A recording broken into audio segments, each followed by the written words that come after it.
This happened long ago when I was renting a small house in the town where I got my first real big girl job. It was a modest one-floor house with 2 bedrooms, 1 bathroom, and just enough living space for myself, and occasionally hosting a few friends. I had been living there for a few weeks already and all seemed fine. The landlord, who I'll just call Michelle, was friendly and understanding. I think she rented to me because she didn't want a male tenant. I'll skip the unnecessary details and get straight to the point. Something very weird started happening a few weeks into living there. One regular work night, I was in the kitchen preparing dinner when I heard a knock at the door. It was a hollow sound reverberating through the quiet of my little house. I went to the door and asked, "Who is it?" But there was no response. A wave of unease washed over me and I didn't open it. Late-night knocks weren't a common occurrence, especially for someone living alone. The next morning I finished getting ready for work and opened my front door, only to find a big note taped to the storm door. My heart sank when I read it. "Hello, beautiful." I immediately remembered the knocks from the night before, and there was no doubt in my mind that it was the same person. But who could it be? I crumpled the note in disgust and threw it in the trash, hoping it would be a one-time thing.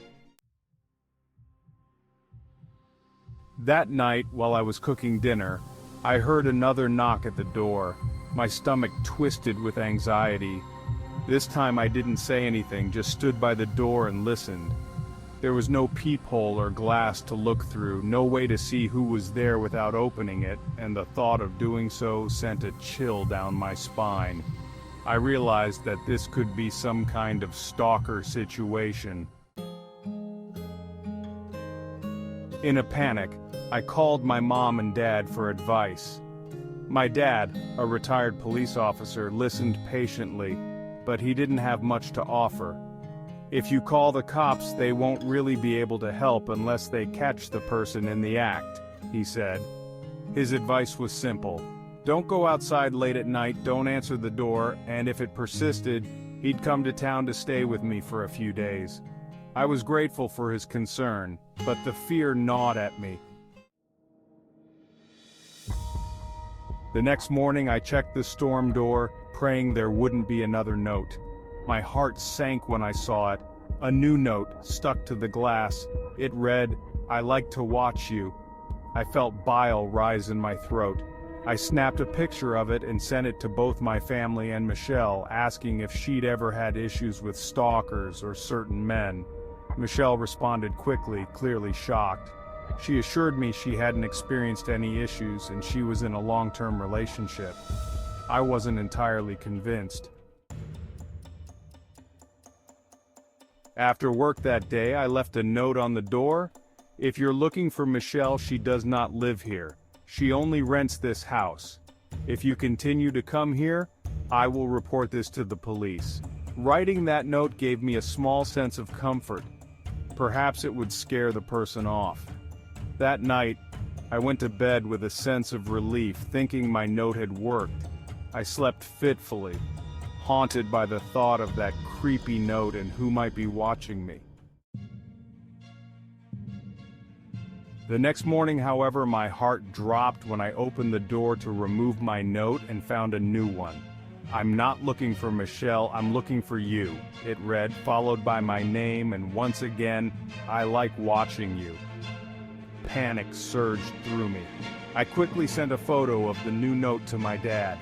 He packed a bag and drove up to my place first thing, his concern palpable.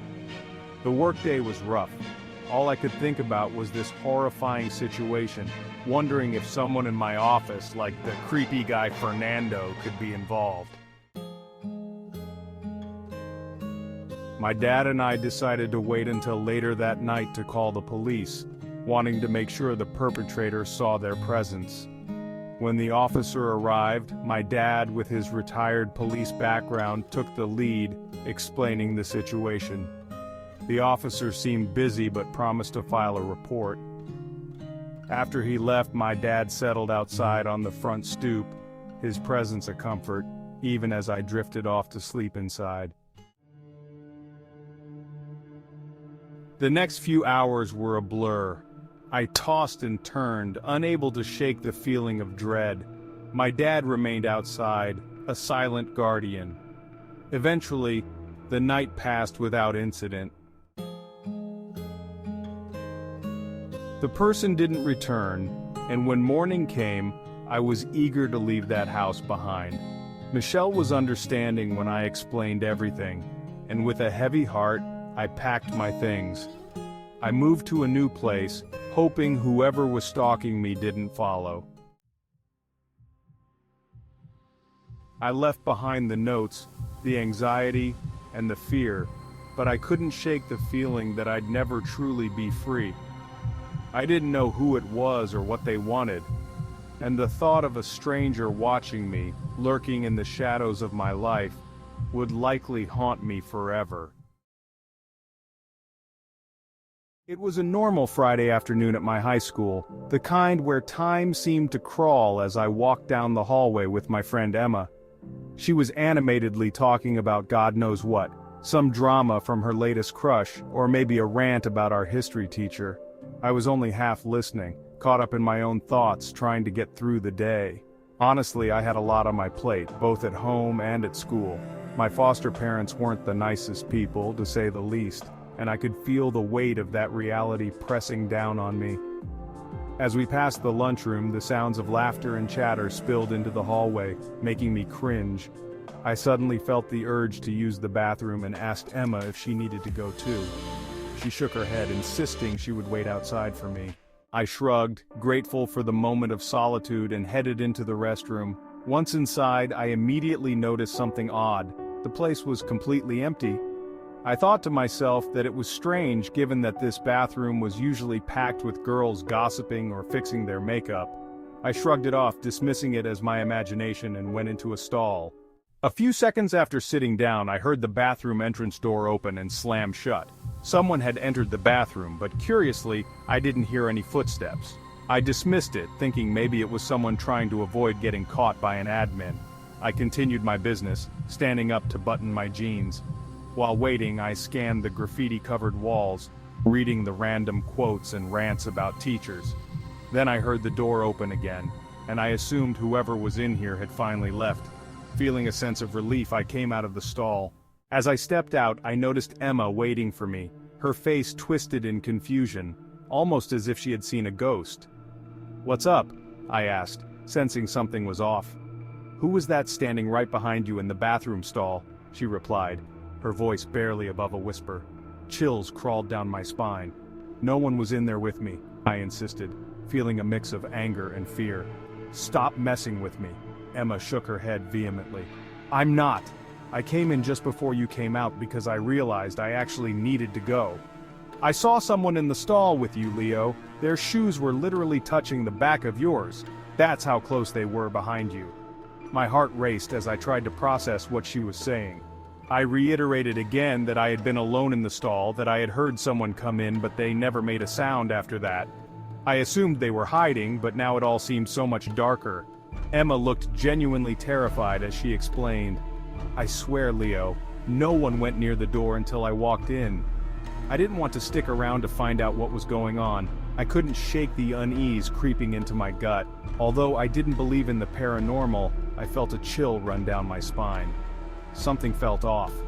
I quickly found an admin and told her about the incident, but she just shrugged it off, insisting Emma was probably just messing with me. But I knew Emma. She wasn't one to take things seriously, let alone fabricate a story like this. When she looked me in the eyes with a serious expression recounting exactly what she had seen, I couldn't help but believe her. It all hit me. The sound of the door opening and closing, the feeling of someone being so close to me in that stall. I was 18 now, but I still hadn't forgotten that moment. The memory haunted me, a lingering darkness in the back of my mind. What had been in that stall with me? What had Emma seen that I didn't? I still shudder when I think about it. The eerie sense of being watched, of sharing a confined space with something I couldn't understand. Whatever it was, I hope it stays in the shadows, far away from me, lurking in the corners of a bathroom I'd never dare to enter alone again. I'll be honest with you, I've probably spent more time chasing women than I'd like to admit. I had to tone it down a lot since college, partly because of what I'm about to tell you. I went to school in California, and while I haven't been back in a while, when I was there, the culture was very open. And when I say open, I mean sexual. This honestly could have been true for other colleges in other states at the time, but I really wouldn't know. It was my sophomore year, and I just finished pledging the fraternity pike. About halfway through the semester, though, I started getting sick of only talking to sorority girls who seemed to know half the guys in every frat. It was honestly a little gross, and I started developing a fear that every girl I was interested in had been with several people I personally knew. So I decided to try my luck with a dating app and created a Tinder profile. It wasn't long before I matched with someone whose interests seemed to align with mine. We started chatting and things were going well. After a few days, we made plans to meet up at a local college bar called Tap House on a Saturday night. This was actually my favorite bar in the area because it had pool tables, and I'd been clearing racks since I was 10 years old. I remember getting there a little early to secure a table and warm my muscles up a bit. An hour passed, and I slowly came to terms with the fact that I had probably been stood up. As I was trying to decide whether to salvage the night or just go home and play online chess, I got a notification. To my surprise, it was Yell, the girl I was waiting on, telling me she had just arrived. I greeted her, and she apologized for being late. We got some drinks, played pool, and got to know each other. She was Latina and a heavy drinker, so I got plastered just trying to keep up. At one point, she asked for my Instagram, which I gave to her. 10 seconds later, I found myself staring at a collection of explicit photos she had just sent me. I was confused, but in my drunken state, I wasn't about to complain. Before I could even respond, she told me, "Your turn." I figured that could only mean one thing. Honestly, if I hadn't been so drunk, I probably would have questioned why we were sending pictures to each other when we were literally 5 feet apart. But I didn't have the foresight. I complied with her request, and we laughed about the whole thing. A few hours later, things at the bar were starting to wind down. I was planning on inviting her to my place, but she beat me to it, asking if I could spend the night at hers. I agreed, and we left the bar, but I couldn't even walk in a straight line. It was honestly embarrassing. We took an Uber to her apartment, which was actually in Oakland, something I hadn't realized before. Honestly, red flags should have been going off in my brain the moment we crossed into Oakland. She unlocked the door of her apartment and stepped aside for me to go first. I took a few steps inside, and just as I was about to ask her to flip on some lights, the room lit up to my horror. I wasn't facing a harmless 5'2" girl anymore. Instead, two massive bald dudes in tank tops stood in front of the door with their hands clasped, looking like they meant business. I turned around to find another bald dude in front of me, and a chill ran down my spine. I wish I could tell you more about the room I was in, but it was honestly difficult for me to recall small details of that night. My instincts screamed to fight or flee, but instead I just froze. The guy in front of me began telling me my own name, birthday, and age. My heart raced as he continued. "The girl you just went out with is 17, he said, meaning I had received and sent explicit pictures to a minor. He then suggested that I do what I was told, and I had no choice but to comply. The two guys behind me confiscated my phone, wallet, and keys, all of which I gave up without a fight. I was in over my head and couldn't think straight. I asked the guy in front of me what he wanted, and he revealed that he was a major distributor of illicit substances in Northern California. I felt my heart pounding in my chest as he continued, telling me I'd be outed as a file, whatever that meant, if I didn't distribute his product to my fraternity and university.